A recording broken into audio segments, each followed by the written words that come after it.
नमस्कार। हिंदी साहित्य की ऑनलाइन कक्षा में आपका स्वागत है। आज हम रीतिकाल के सुप्रसिद्ध कवि सेनापति के ऋतु वर्णन की व्याख्या समझने का प्रयास करेंगे और इसी क्रम में कवि ने जो बसंत ऋतु का वर्णन किया है उसकी व्याख्या इस वीडियो के माध्यम से आपको समझाई जाएगी।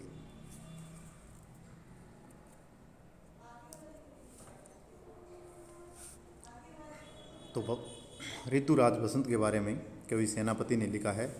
बरन बरन तरु फूले उपवन वन, सोई चतुरंग संग दल लहियत है।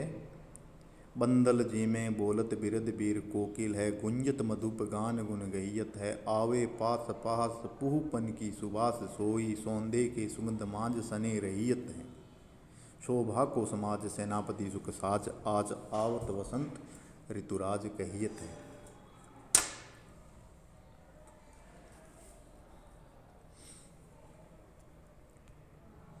सबसे पहले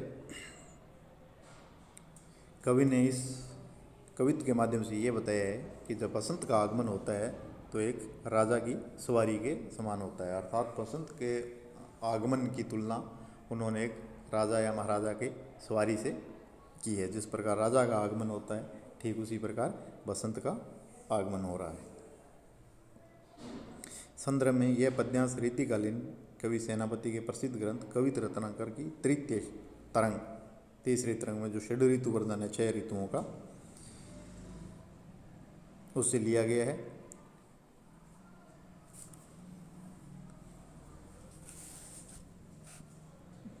प्रसंग में देखते हैं कि रीतिकाल में प्रकृति के आलम्बन और उद्दीपन चित्रण को प्राथमिकता मिली है, किंतु सेनापति ने रीति निर्वहन के साथ प्रकृति का स्वतंत्र और मानवीकरण रूप से चित्रण किया है। यहाँ कवि ऋतुराज बसंत को एक राजा की भांति चित्रित कर रहा है।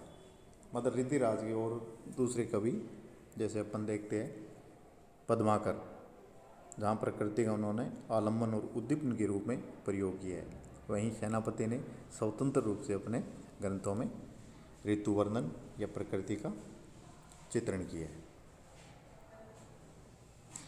व्याख्या में कवि कहते हैं कि सेनापति बसंत ऋतु का चित्रण राज से ठाठ बाट के साथ करते हुए लिखते हैं कि प्रकृति में ऋतुओं के राजा बसंत का आगमन एक राजा की भांति हो रहा है। ठीक है।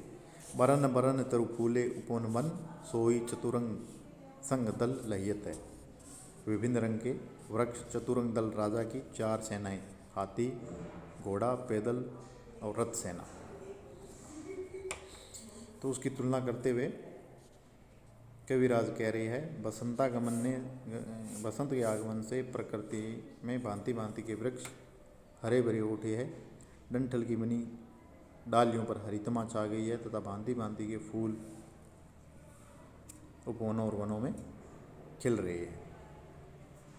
विविध वर्णी वृक्ष तथा खिले हुए फूल ही ऋतुराज बसंत की चतुरंगनी सेना है। जैसे किसी राजा के आगमन पर 4 सेनाएं हाथी, घुड़, रथ, पैदल के साथ चलती है, वैसे ही बसंत के साथ फूलों का खिलना है। जैसे राजा के स्वागत सत्कार और प्रशंसा गान के लिए चारण भाट कवि साथ साथ चलते हुए राजा की महिमा गाते हैं, वैसे ही बसंत राज के आगमन पर वीर कोकिला कोयल बसंत की मधुर स्वर में रुदावली गा रही है और भौरे फूलों पर रसपान करते हुए गुनगुनाकर बसंत का गुणगान कर रही है। बंदल जेमे बोलत बिरद बीर कोकिल है, गुंजत मधुप गान गुन गहियत है। बंदी मतलब राजा का गुणगान करने वाले चारण भाट, बिरद मतलब बिरदावली, गहियत मन गान करना। जिस प्रकार राजा के आसपास गुलाब, इत्र और फुलेल की खुशबू बिखेरी जाती है और राजा उसमें सना रहता है, ठीक उसी प्रकार बसंत के आगमन पर विविध वर्णी पुष्पों की सुगंध चारों तरफ फैली हुई है। आवे पास पास पूपन की सुबह से, सोई सौंदे के सुगंध मांझ सने रहियत। इससे बसंतराज सौंधी खुशबू में सना हुआ है, आकंठ निमग्न है। बसंत के आगमन पर संपूर्ण प्रकृति ही बसंत में सुगंध में हो गई है। जैसे राजा की सभा की शोभा वर्णित नहीं की जा सकती, वैसे ही बसंत ऋतु में फल फूल पेड़ पौधों रंग बिरंगे फूलों तथा बसंत के प्रभाव की शोभा वर्णित नहीं की जा सकती। बसंत की शोभा मधुर आवाज़ के साथ सुखपूर्वक चतुर्दिक गुंजायमान है।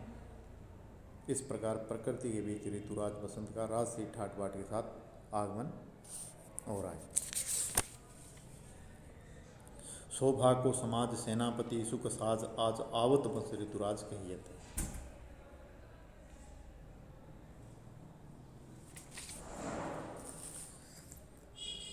विशेष में प्रकृति में मानवीय भावों का आरोप करके मानवीकरण रूप में चित्रण किया गया है। बसंत है जो कि एक राजा का रूप देकर इस पर मानवीय गुणों का आरोप किया गया, अर्थात मानवीकरण किया गया पूरे कविता में। प्रकृति का स्वतंत्र आलम्बन रूप में चित्रण प्रभावी बन पड़ा है, आलम्बन के रूप में चित्रण किया गया है। बरन बरन तरु फूले उपवन वन में अनुप्रास तथा पुनरुक्ति तथा बंदे जिमी बोलत बिरद बीर कोकिल में उदाहरण और मानवीकरण अलंकार है।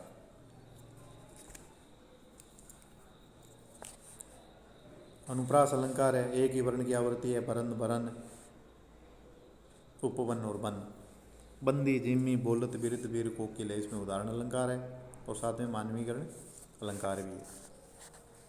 पद्यांश की भाषा साहित्यिक ब्रज है, अनुप्रासिकता अलंकारिकता और ध्वन्यात्मकता और माधुर्य गुण है। कोमल वर्णों का प्रयोग किया गया है, इसलिए यहाँ माधुर्य गुण दृष्टि है। दरबारी जीवन का अप्रत्यक्ष वर्णन हुआ ही है और छंद है वो कवित छंद है। इस प्रकार हम सेनापति के ऋतु वर्णन में जो बसंत से संबंधित कविता है उसकी व्याख्या समझकर कर सकते हैं। आज के लिए इतना ही, धन्यवाद।